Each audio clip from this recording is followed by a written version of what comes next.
Hi everyone, hope you're all doing good.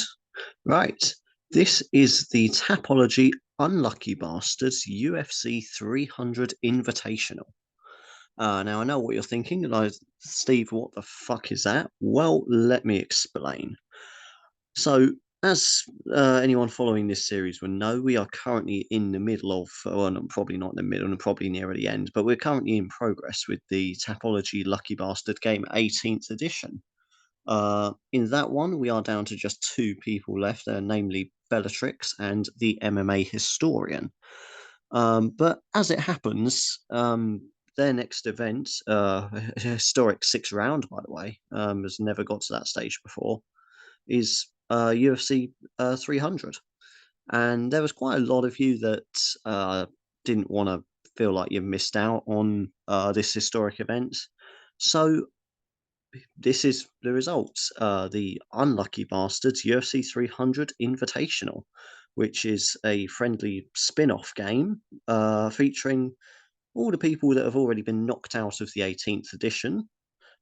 Just for a bit of interest, so they've got a bit of, yeah, just a bit more added interest for the big UFC event on Saturday night. Obviously, this is just a one round game, so just for this UFC 300 event. So if you win, congratulations, you're one of the winners. And if you lose, well, you're just really unlucky. Just if you lose this as well as the 18th edition, just don't gamble on this card. That's all I'm going to say. But anyway, all I'm where was I? Oh yes, for put my drink the wrong way around. But right. Anyway,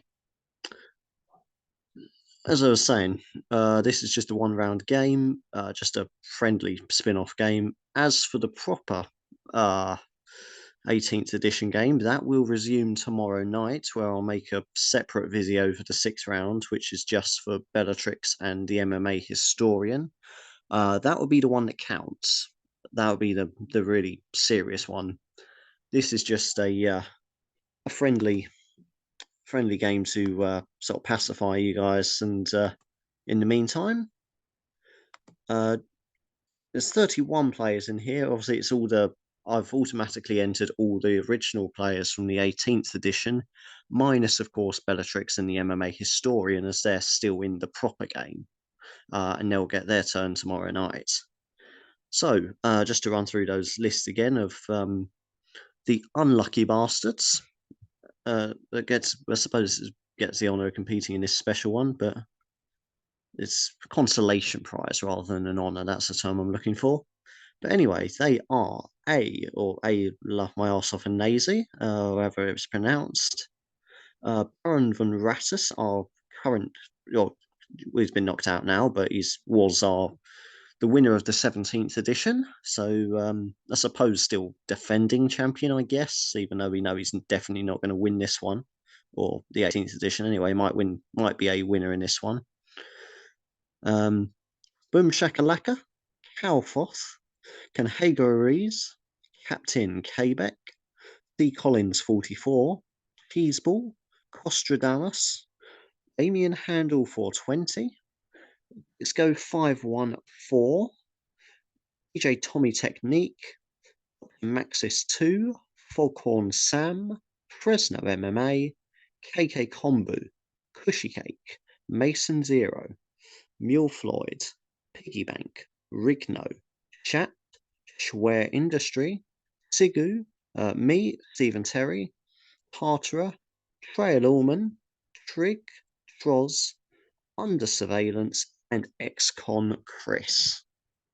So there are 31 entrants, all hoping that they can make it through in a sort of a 50-50 chance in this game, because they sure as hell couldn't in the main one.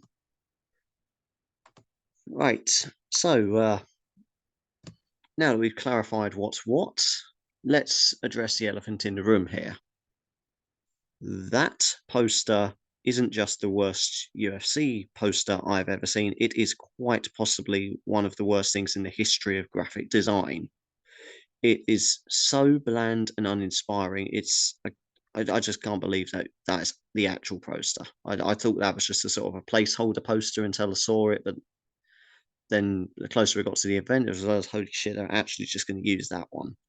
None of the fighters are, well, they are listed, but they're almost illegible down here at the bottom. None of the fighters display prominently. I'd encourage you to go look at the UFC 1 and 200 posters by comparison. They're so much better.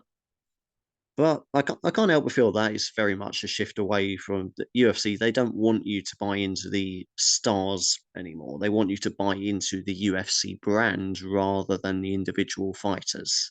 They don't want to risk another Conor McGregor situation, I suppose, where the star becomes bigger than the promotion, goes off, and now look what Conor McGregor's doing, all the movies, all these business deals, and now he's never fighting in the UFC.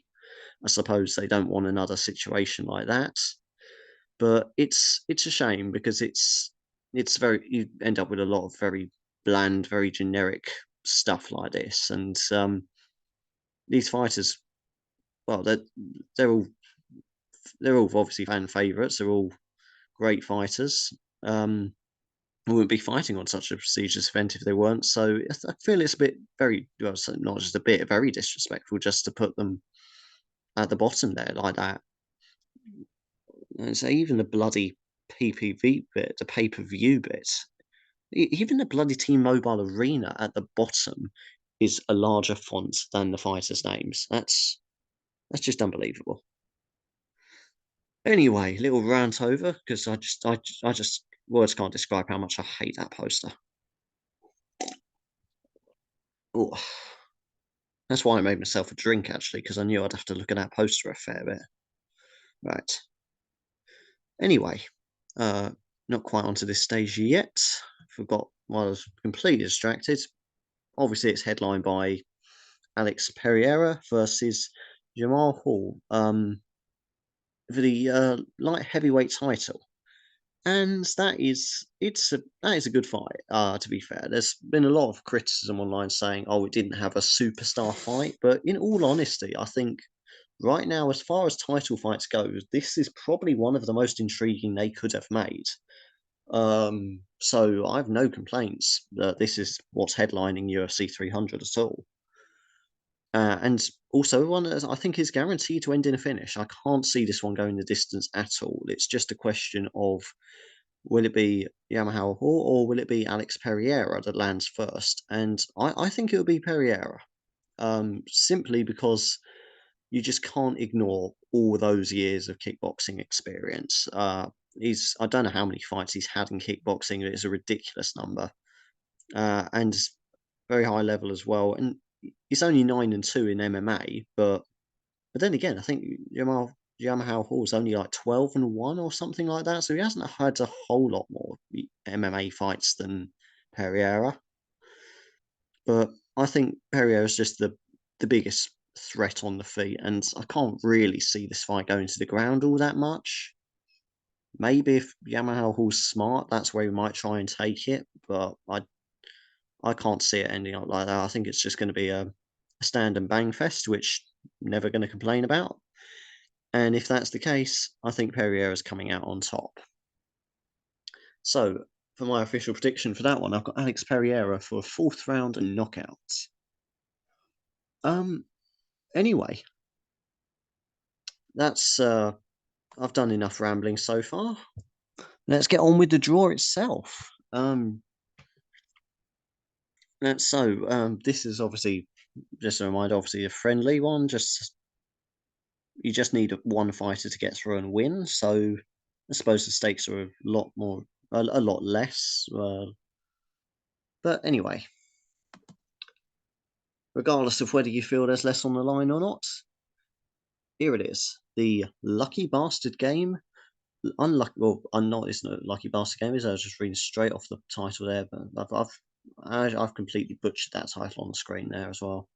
Unlucky Bastards UFC 300 Invitational, or the UFC 300 Pacifier, whatever you want to call it. First up is A. Let's see who he gets drawn with.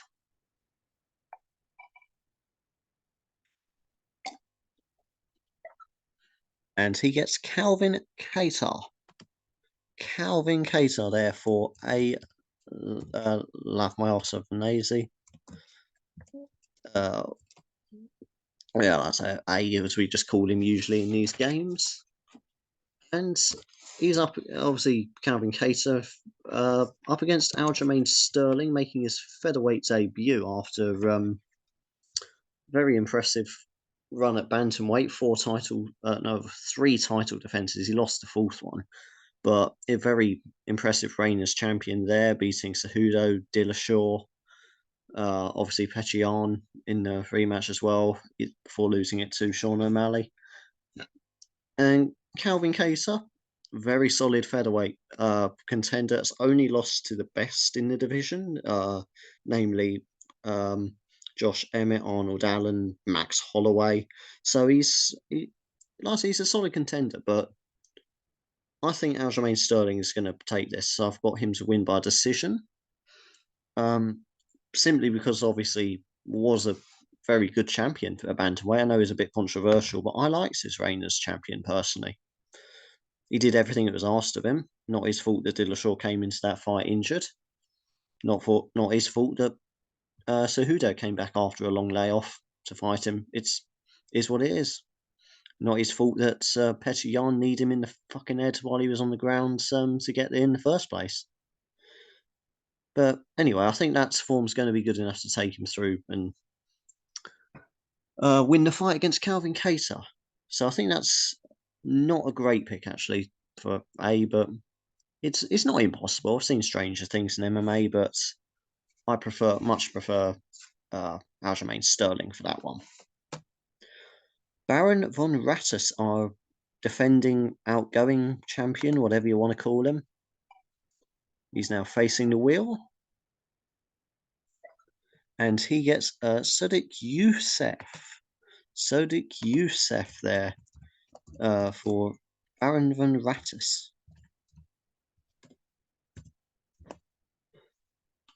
Right.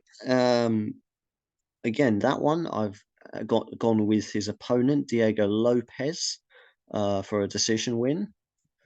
Diego Lopez, very good prospects in the UFC, but only 3 fights in the UFC. That is the one thing that could maybe cost him, maybe a little bit lacking experience at a higher level, whereas Sodiq Youssef does have that experience advantage. But I think it's a case of this is sort of experience, youth versus experience. There's a couple of fights going under that theme, youth versus experience, and this is one of them, I feel. But this time, I'm siding with Diego Lopez against Sodiq Youssef.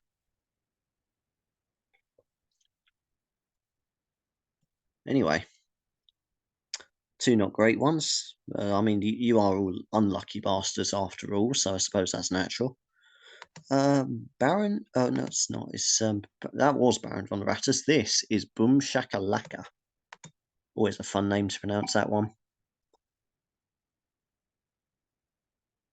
And he gets Cody Garbrandt, the former bantamweight champion, Cody Garbrandt. I never know how to spell this guy's name. And again, another one that I have not picked. I've gone with his opponent, Davison Figueiredo, who is obviously moving up. Well, was not in this fight. He's already made his bantamweight debut against Rob Font, but he's new to the bantamweight division. And the only thing is he looked good in his fight against Rob Font, but it's still quite hard to judge his form or how good he really is, because once I looked into it, 4 out of his last 5 fights have been against Brandon Moreno.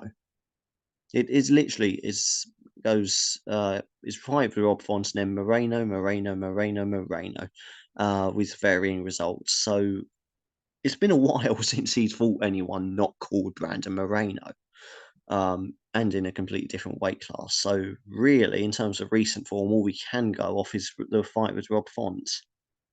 But having said that, he did look very good in that fight, so can't complain. I'm backing him to win this one. Cal Foth up next to take on the wheel.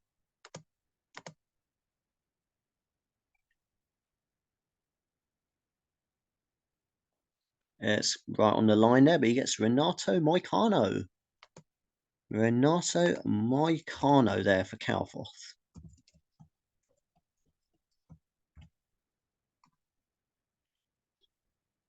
And again, I have picked his opponent, Jalen Turner.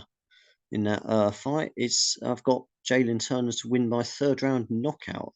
Now, a few years ago, this would have been completely different. I'd have been backing Moicano all day long against Jalen Turner, but Moicano's not getting any younger, and he's been finished before. And Jalen Turner, when he does, he's okay. He's not been the most consistent, but when he has built a bit of a streak. To be fair to him, and when he does, he usually finishes his opponents as well. And Moicano is not getting any younger, has been finished before. I think Jalen Turner can find a late knockout here. And obviously, he's just coming off that win against Bobby Green as well. He's also fighting on this card. That's quite a good win. Bobby Green's a much tougher. He's a very good lightweight gatekeeper. So I think this could be one of those. Yeah, like I mentioned earlier, one of the youth versus experience fights. And again, I'm going with youth here. So yeah, I'm not overly confident in your one, I'm afraid, Calfoth. Canhego Ruiz up next to take on the wheel.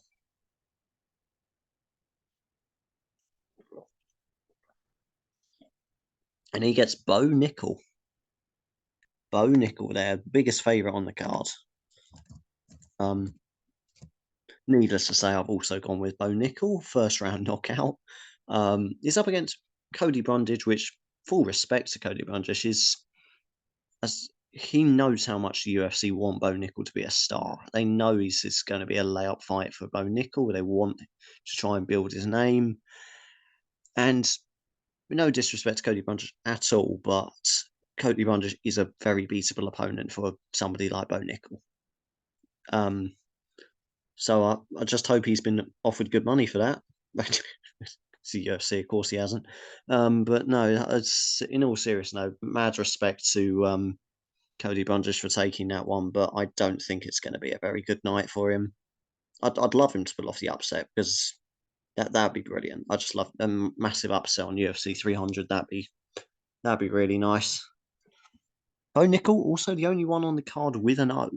So if he lost his O on that card, even more interesting.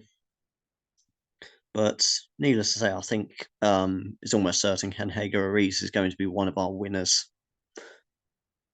Which I'd expect about half of you to win, because there's, 31 of you in this game? I would expect 15 or 16 of you to end up going through, winning, rather, just because law of averages.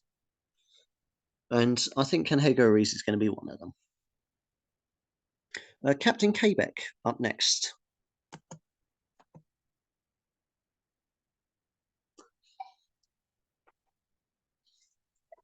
And he gets Xiaoran Yan. I am sorry, I'm awful with Chinese names, but Xiaoran Yan. I've got it written down there somewhere. Yeah. Anyway, as for the prediction, got Weili Zhang, second round submission. It's again obviously the co-main event, strawweight title fight. And it's an interesting fight because obviously it's the first all Chinese UFC title fight. And obviously that's a big market for the UFC they want to try and get into. And I don't think Yan is at title level just yet. There's worse candidates, so I can't really complain too much. And I'm certainly not mad about the fight. It should be an interesting one while it lasts. But I think it's going to be quite an easy win there for Weili Zhang. And Weili Zhang does always look for the finish in her defense, so I can see her trying to take it to the ground once Zhang gets worn down a bit. Going to go for a submission. Maybe on the fight off 1-2 attempts, but sooner or later Zhang's going to overpower and get the submission win, I'd feel. So second round submission there for Zhang. That's my prediction. C. Collins, 44, up next.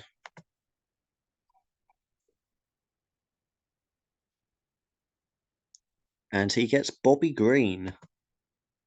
Bobby Green there for C. Collins, 44.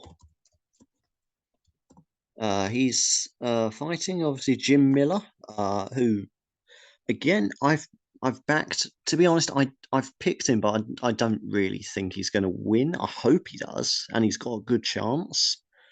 But he is the underdog, and I'm not going to lie. I have more picks with my heart than with my head for this one. But Bobby Green, a slight favourite from the bookies, and I think he justifies it. Frankly, and it's as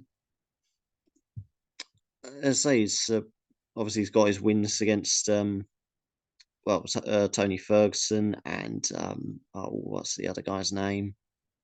Oh, what's his fucking name? Oh, name will come to me. But anyway, as a very solid gatekeeper of the lightweight division. Jim Miller, on the other hand, he's still got knockout power at his age, and Bobby Green has been knocked out before, so that's partly why I've just gone with him, just for a third round knockout, as you never know. Plus the fact, it's worth mentioning that Jim Miller fought on both UFC 100 and UFC 200, and obviously he's now fighting UFC 300 as well. I'd love it if he can hang around for UFC 400, but I'd actually no, that's elder abuse at that point. But I'd love it if he can pull off the win tomorrow night. So, or not tomorrow, on Saturday night. But all in all, not a bad pick there for C. Collins, 44. Cheeseball is next to take on the wheel. He's going to be drawn with Hiri Prochaka. Hiri Prochaka, therefore, Cheeseball. I don't even know if my computer will let me type all those fancy characters in that name, so I'm just going to do the closest spelling. I've butchered that spelling, but yeah, I think that's a good pick anyway, regardless of how I've spelt it. I got him to win by second round knockout against Alexander Rakic. They're both. I say it's I say Prochaka is very much close to the top of the division. He's the guy Alex Pereira beat for the vacant light heavyweight title. I mean, that's been a right shit show, hasn't it? The light heavyweight title as of late. The vacant title, John Jones moving up, the draw, Ankalaev and Blachowicz, and here he vacating because of injury, and then it's been a right bloody mess. But he's still near the top of the division, and I think a win here, I don't see why he can't get another title shot if he wins again. But anyway, yep, that's my pick for that second round knockout against Alexander Rakic. Like I say, just no real reason. There's no chance that's going the distance either. That's one of them's going to knock the other out, and I think it's more likely Prochaka's going to do it. So that sums that one up. And we move on to Costradamus. So who's Costradamus going to be paired with tomorrow night? And he also gets drawn with Bobby Green, like C. Collins 44 just now. And yeah, as I mentioned, I hope Jim Miller wins, and he's got a good chance, but I think Green is the favourite, rightly so. It's worth noting though, he did actually get finished by Jalen Turner, who's also on this card. So yeah, and I was read into that what you will. But without wanting to go over a beaten track too much, yep, a pretty decent pick. It can certainly be a lot worse. So I fancy Costradamus' chances in that one. It's being named as one of our winners for this side event. Next up, the Duck from Down Under, Damien Handel 420. Let's see who he's going to be paired up with. And he also gets Xian Yon Yan. Again, I'm just going to call her Yan from now on, because of the pronunciation. Again, not to repeat myself too much, but I think this fight is all about Weili Zhang, and I think she's going to, I say, get second round submission there. Bring it to the ground, control the fight, just wear the opponent down, find the finish. It's an intriguing matchup, but not one that I think is going to last very long. But another title defense there for Weili Zhang. Another successful title defense for Weili Zhang, rather. Dixco 514 up next. Had quite a good run in the proper game as well. I think it was only the fourth round he got knocked out in. And he's also getting Xian on Yan. So, yeah, there we go. Just, well, what else can I say now? That's exhausted my little script I've got for that one. So, Weili Zhang going to beat Yan. That's our second round submission. So yeah, not very confident pick. If anyone else that gets Yan at this point, just like, no, sorry, I don't fancy your chances. Right, we move on to DJ Tommy Technique. Let's see, the wheel's gonna pair him up with.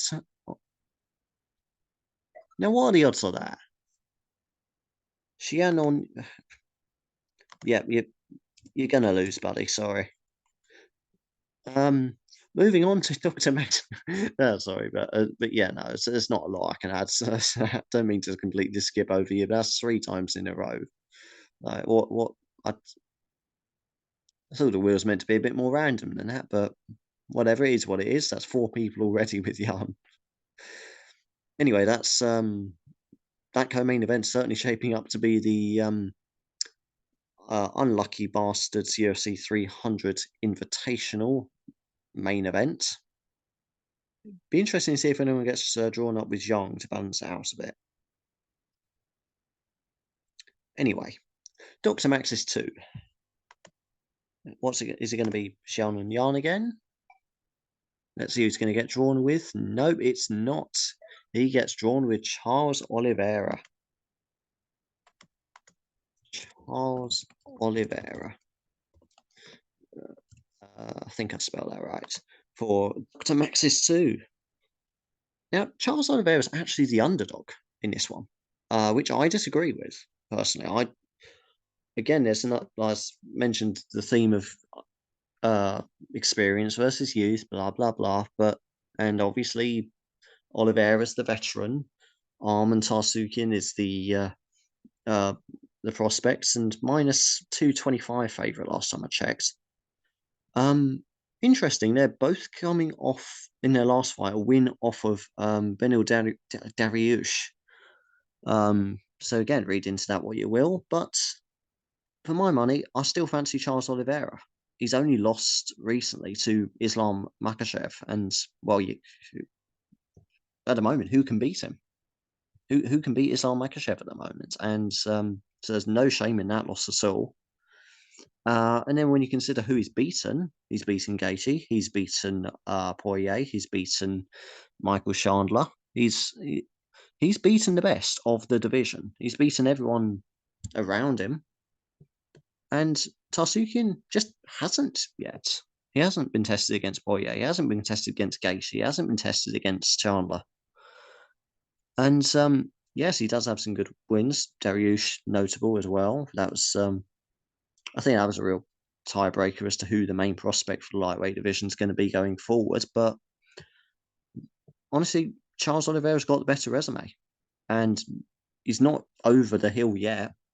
His submissions always pose a threat. He's a very experienced fighter and a bit of a late bloomer, really. Hit his prime later in his career. And I think he's still very good value to get the win here. By second round submission is what I've gone for there. So an underdog that I'm going with. So I think it's quite a good pick there for Dr. Maxis too. Foghorn Sam up next to take on the wheel.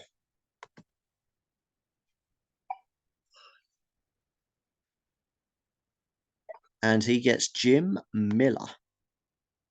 Jim Miller, Mr. Showpiece UFC event. Fought in UFC 100, fought in UFC 200, now fighting UFC 300. And I hope he beats Bobby Green. As I mentioned earlier, I've got him by third round knockout, and it's very possible. He's put together a couple of good wins lately, so he's no reason at all why he can't find another knockout. Still got the power. He's old, yeah, okay, he's older, but they say power's the last thing to go, and Jim Miller is a living example of that. And I know it's cliche, but he's got that dog in him. He really does. You can never ever count Jim Miller out of a fight. So I think Bobby Green is the favourite for a reason, but don't write off Jim Miller. Now, Fresno MMA up next.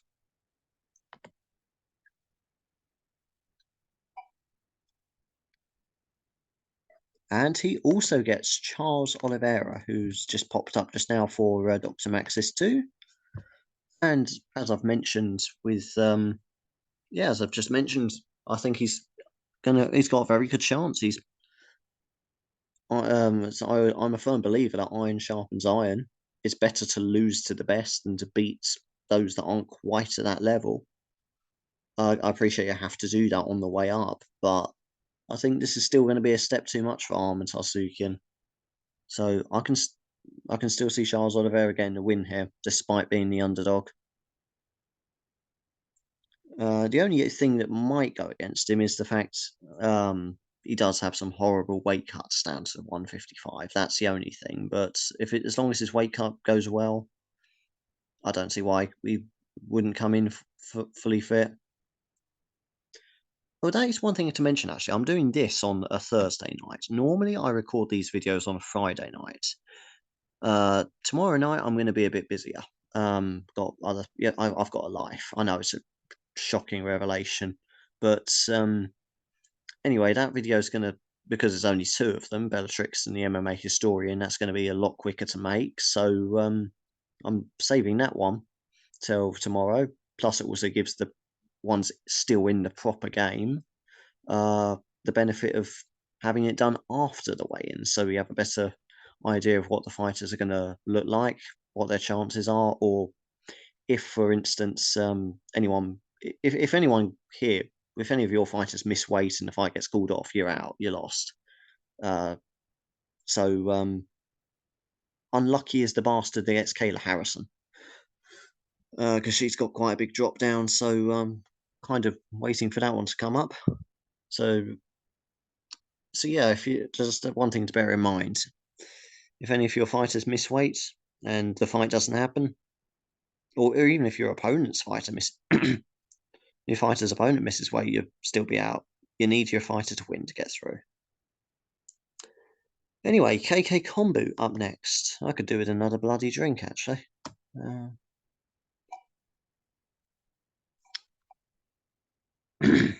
And he gets Mariano Rodriguez. Mariano Rodriguez there for KK Kombu.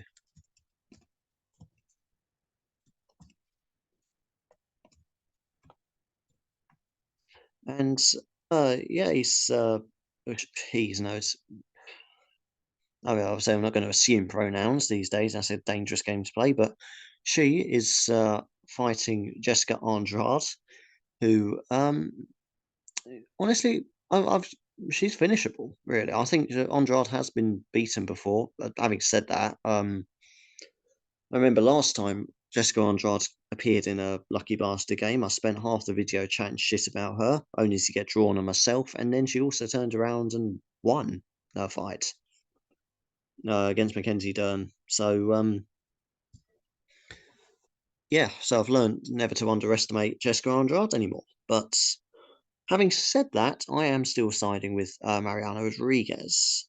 Gone with her for a decision. Interesting, both have wins over Mackenzie Dern. But Rodriguez just been in the better form as of late. There's not a huge scientific reason behind it or anything. I mean, having said that, I know it was a little while ago now, but funny enough, Mariana Rodriguez has beaten Jian Yan, the lady fighting in the strawweight title co-main event. So interesting bit of trivia. I mean, it's been a while back, so I don't know how much can be read into that specific fight, but you know, it gives you an idea of what she is capable of. So I think that's quite a good draw there for KK Kombu. Kushi Cake is next to take on the wheel. And who's going to be in his corner tomorrow night? The opponent of Charles Oliveira, Arman Tarsukian. Arman Tarsukian. I'm going to butcher this spelling as well. I'd say the only thing going in Kushi Cake's favour really is the fact that Tarsukian is the bookie's favourite. He's a prospect, and yeah, he's looking good, but I still think Oliveira's going to be a bit of too much of a jump up for him at the moment. I'd actually fancy his chances against somebody like Michael Chandler more than Oliveira, but or if they really wanted to push him, put him against McGregor. That would be a real bump for him. But anyway, I can't see Tarsukian beating Oliveira. I think Oliveira's just got too much experience, too much class, and he's not over the hill yet. So it's the bookie's favourite, but I'm not confident in that one. Truth be told, I'm just not confident in that one. Mason Zero or Mason O up next, however he wants to stylize it. And he's also drawn with Jim Miller. So it's also Jim Miller there for Mason Zero, who I hope the old dog can get a knockout. UFC 100, UFC 200. I think he won on both of those as well, actually. I'm trying to think of the opponents. I probably can't. My knowledge isn't that good. But yeah, no, I can see. Well, I hope rather I can see he gets another win at UFC 300. But it's a close fight with Bobby Green. Bobby Green should win, but it's. I was going to say Jim Miller has a puncher's chance. It's not. He has more than a puncher's chance. Still a very good fighter. Still very tactical. He's not. He's patient with his shot as well. He's not afraid to try and wait later in the fight. He's got the stamina. He can go the distance with you, and he can knock you out in the last second if he wants to. You can never count out Jim Miller. So I think that's a decent pick. Not guarantee, not by any means. Nothing is, but I think it could be a lot worse for Mason Zero. Mule Floyd next to take on the wheel. I think I nearly said Pink Floyd then. That's banned, one of my dad's favourites. Speaking of favourites, he gets one of the biggest favourites on the card, Weili Zhang. First time she's come up, and her opponent has come up. How many times now? 4. So yeah, I was wondering if we was going to get an opponent for all those 4 opponents, and yeah, we do. Mule Floyd. Like I say, I've already gone over this quite a lot, but a submission win incoming for Weili Zhang is my prediction. Having said that, she could probably win by knockout as well if she wants to. I mean, once she gets to the ground, who says she has to go for a submission? Why not throw a few ground and pounds, a few elbows? Or if you want to be like Petty Yarn, throw a fucking knee. But in any case, I think it's almost certain to be one of our winners come Saturday evening or Sunday morning over here. Piggy Bank is next to take on the wheel.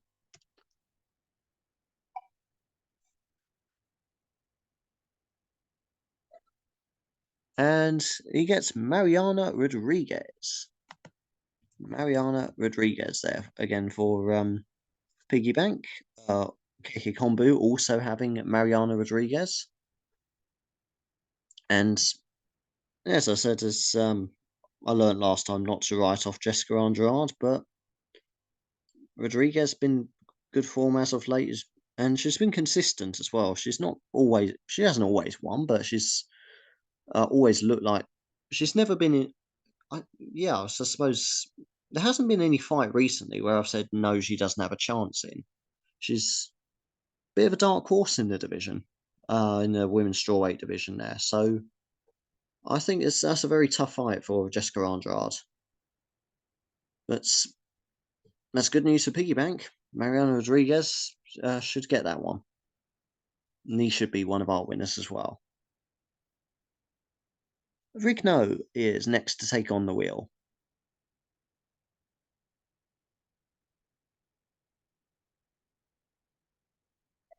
And he gets Diego Lopez. Diego Lopez there for Rigno. Yeah, it's one of the stars of UFC trying to push a bit more. He's I think he's on quite good terms with Dana. He had quite a quick turnaround for one of his fights. One thing it was the one he lost, but came into that on short notice. I think that certainly would have done him a favour with Dana. And given how political the UFC is these days, that is going to do him the world of good. But anyway, he's one of these prospects against the veteran, in this case, Sadiq Youssef. Someone had him earlier. I think it was A had Sadiq Youssef earlier, was it? Can't remember exactly, but let me just quickly check. That's going to bugger me now. Nope, it was Baron Van Rattus. A has Calvin Cater. But in any case, I think that's going to be a decision win there for Diego Lopez. So Sadiq Youssef's not has also only lost to some of the best. Coming off a loss to Edson Barbosa, but he's always dangerous. I think if I actually had to pick any fighter I wouldn't want to be in the cage with, honestly, Diego Lopez would be one of them, despite only being a featherweight. Well, I say only. I mean, a fucking women's strawweight's going to kick my ass if I was ever in a cage with her. But with those kicks, he's always a threat. So what I'm saying is I'm not forcing Sadiq Youssef for losing that one. Also lost to Arnold Allen. Again, one of a very solid opponent. You can't really criticize him too much for that performance. But I think Diego Lopez is going to find a way. He's just fresher, hungrier, and let's be honest. I mean, I think the judges are going to be on his side if it goes the distance. Anyway, before I make any scandalous accusations, get my YouTube taken down. Here is Shat taking on the wheel. I've got to watch my fucking mouth after drinking, I tell you. And he gets Charles Oliveira. Charles Oliveira for the one for Chats, and yeah, the one I'm quietly confident in. Funny enough, on the Tapology Wagering League as well. Another great game run by one of our competitors, Trig, at the moment, doing a brilliant job running that. Great fun to be involved in. So shout out to Trig and the Tapology Wagering League. Not that I encourage gambling, but there isn't real money in that game, so that's always a bit of fun. But I've actually gone all in. In that one, I'm actually top of the table for that one as well. That's a rarity. So yeah, humble brag there. But I've gone all in on Charles Oliveira because that's how confident I am on him. I think he can beat Tarsukian come Saturday. Anyway, I've gone over that one quite a lot. Charles Oliveira must have come up 3 or 4 times now himself, actually. So maybe it won't be Zhang versus Yan that's the people's main event for, or the losing Lucky Bastards main event for the game. Anyway, where were we again? Schwer Industries up next. Getting towards the tail end of it now. There's still a few of you, and with my rambling, this is going to be fucking feature lengths by the end of it, isn't it? I may as well make a proper trailer for this video at this rate. But Anyway, Schwer Industry, this spin is for... Oh, and a new fighter. And first time this fighter's come up, not just the fighter, but first time we have this fight mentioned. Holly Holm versus Kayla Harrison. Holly Holm, MMA legend. Obviously, he's always going to be remembered for one that thrown Rousey, let's be real. But she's had a great career since then.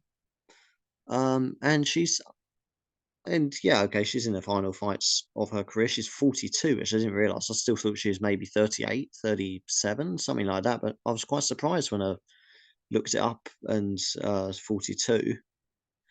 Kayla Harrison coming over from the PFL, got some good wins there, only one loss, and that's a tough competition. Tough competition, not quite UFC standard, let's be honest, but I would argue that PFL's women's featherweight division is much stronger than the UFC's women's featherweight division. Do they even have the women's featherweight division anymore? I think since Amanda Nunes retired with that belt, I think they just said fuck it and scrap the division. I don't even know what the UFC's got planned for their featherweight division, or the women's featherweight division rather.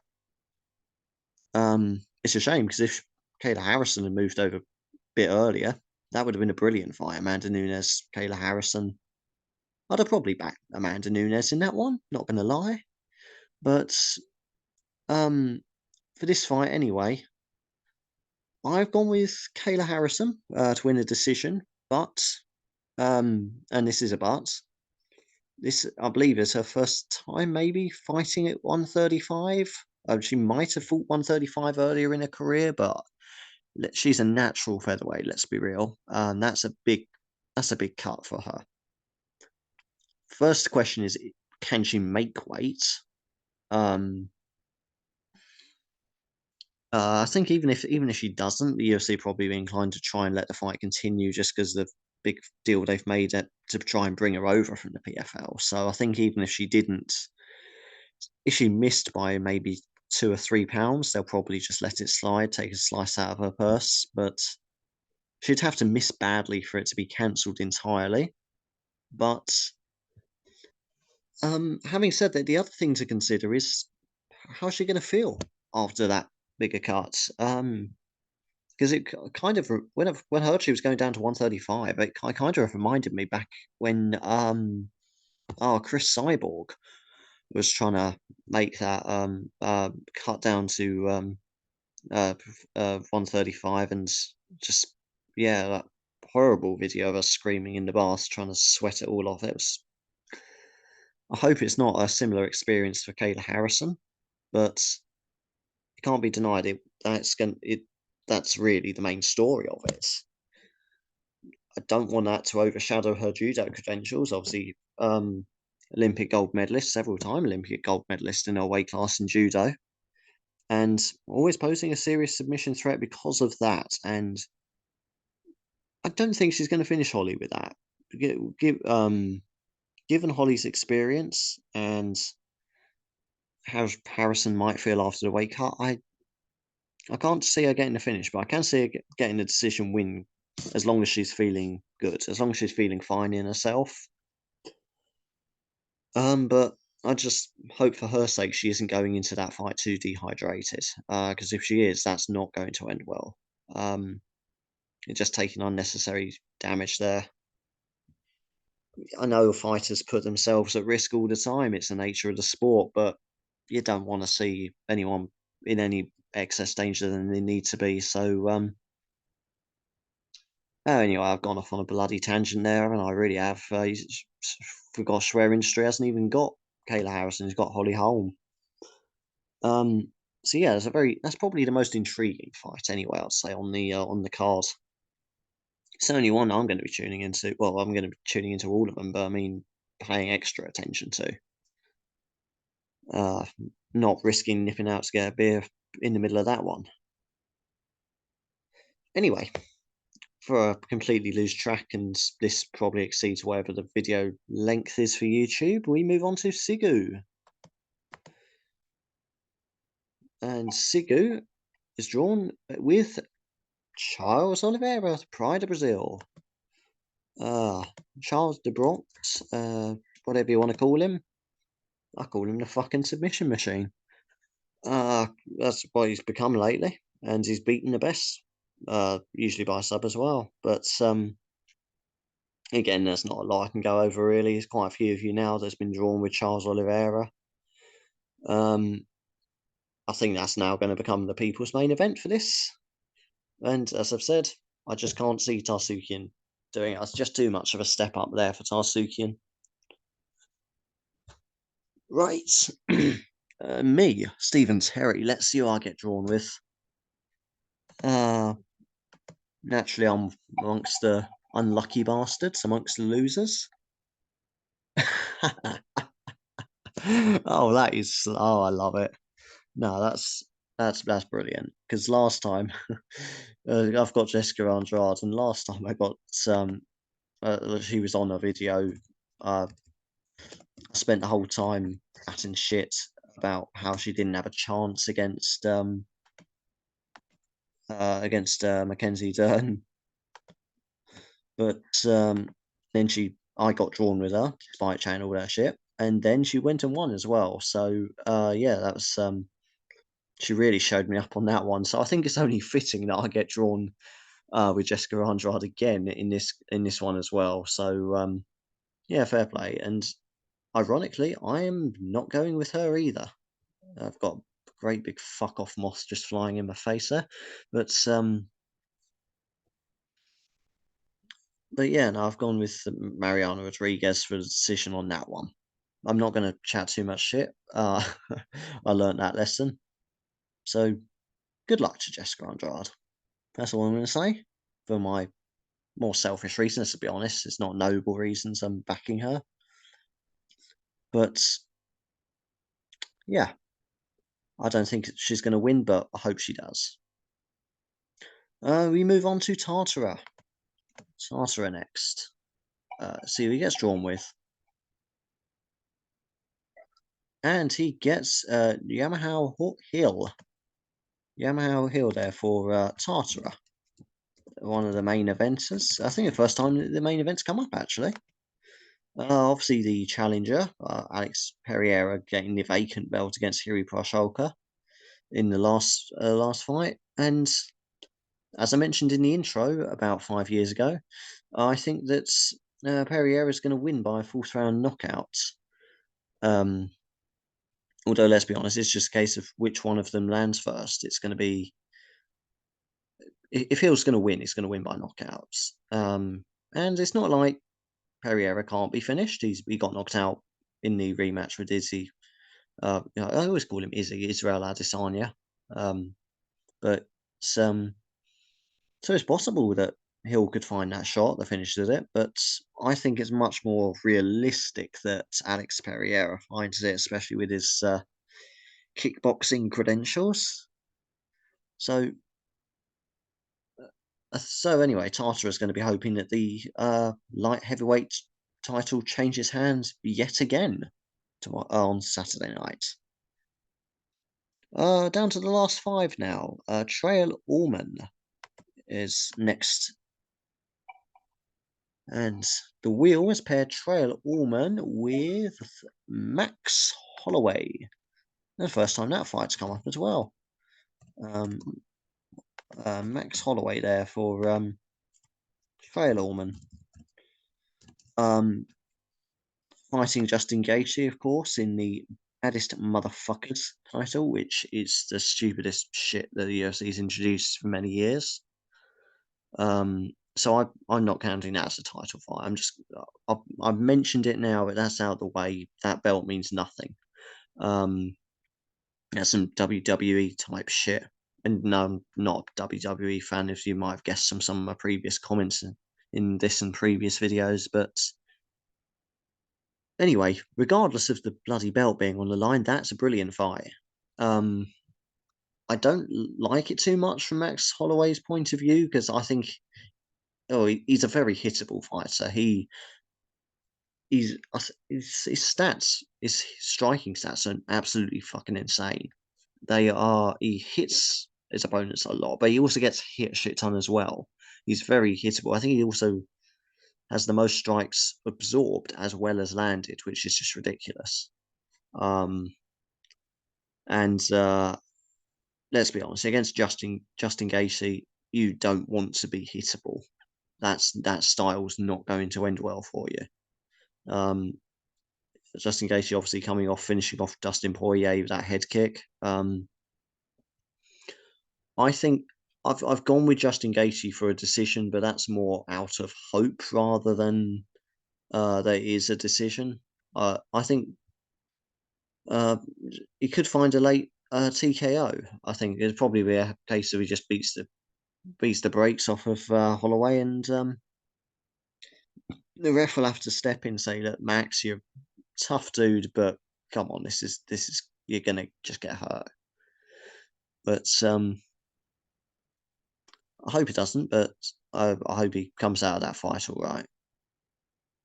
On the bright side, he's got some lovely floral shorts. If you haven't checked them out already, do, because they're lovely. I'm not one for buying UFC merch, but if they was affordable, which they are not, then I would consider getting a pair myself. But I'm not forking out over like 100 quid for those shorts, or any shorts really. I'm not made of money. Your customers aren't as rich as you, Dana. Anyway, another little rant over, and we're on to Trig. Let's see who Trig is drawn with.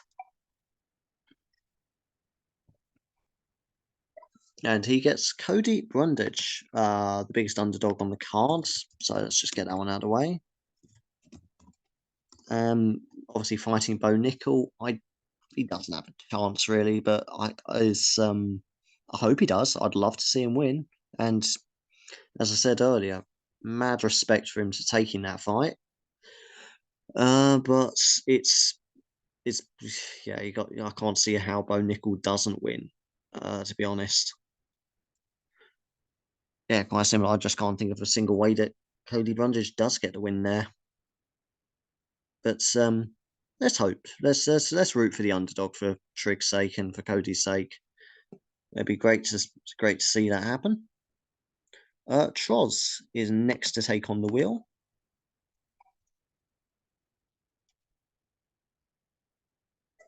And he gets Arman Tarsukian.